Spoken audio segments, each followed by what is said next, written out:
judiciaire, comment était la situation des salariés? Alors pendant le redressement judiciaire, il faut que je vous explique quelques points techniques. Lorsqu'une entreprise est en difficulté, qu'elle est en cessation des paiements, c'est-à-dire qu'elle ne peut plus payer ses créanciers, dont les salariés, il fait une déclaration au tribunal de commerce. Le tribunal de commerce va désigner un mandataire judiciaire qui va être là pour représenter les créanciers et un administrateur judiciaire. Et l'entreprise va être gérée par l'administrateur judiciaire sous le regard du tribunal de commerce. Donc pendant toute cette période, qu'on appelle la période d'observation, qui est de 6 mois renouvelée une fois, et voire même une troisième prolongation, mais qu'importe, pas de cas. Le but de cette période d'observation, c'est de voir si pendant ces 6 mois ou ces 12 mois, l'entreprise est viable, sans avoir à payer ses dettes. Pour payer les salaires, il y a le Fonds national de garantie des salaires qui va faire l'avance des salaires. À charge ensuite pour l'entreprise, une fois que la période d'observation est passée, de rembourser avec l'argent qu'elle a pu cumuler pendant cette période d'observation. La période d'observation est très très importante. Donc, il y a une véritable aide, les salariés eux-mêmes sont payés de leur salaire et les salaires qui étaient dus avant leur redressement judiciaire. Là, c'est exactement ce qui s'est passé, et à l'issue de la période d'observation, il est malheureusement apparu qu'il n'était pas possible de maintenir tous les emplois. Les salariés qui se sont battus ont donc, certains ont monté une société qui s'appelle SN-SNSL, qui s'appelait SN-SNSL, et donc, certains ont été licenciés, et d'autres sont allés travailler pour SN-SNSL. Je crois que de mémoire, il y a 70.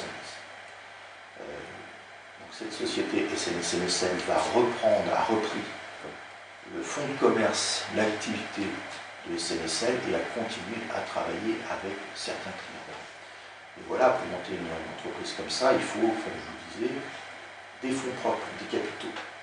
Pour pouvoir avoir ces capitaux, cet argent, pour être très clair, ils ont monté une autre société qui détenait SNSL, ce qu'on appelle une société holding. C'est-à-dire que c'est une société financière qui va apporter tout l'argent à la société d'exploitation.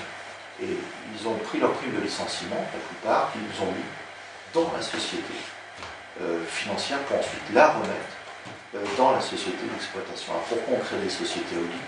C'est ce qu'on appelle des effets de levier. C'est-à-dire que si vous mettez 100 € dans la société holding, ça vous donne droit à un prêt de peut-être 150. Voilà, c'est un effet de levier. Et en plus, ça permet d'associer d'autres partenaires. Par exemple, je crois savoir qu'il y a eu, c'était dans la presse, il y a eu des hommes politiques qui ont mis de l'argent dans cette société holding pour pouvoir justement faire marcher la société SNSL. Alors, tout le monde n'y est pas allé, car de mémoire, il y avait 140 salariés. Donc la moitié ont été licenciés. Les licenciements ont été orientés de la manière suivante.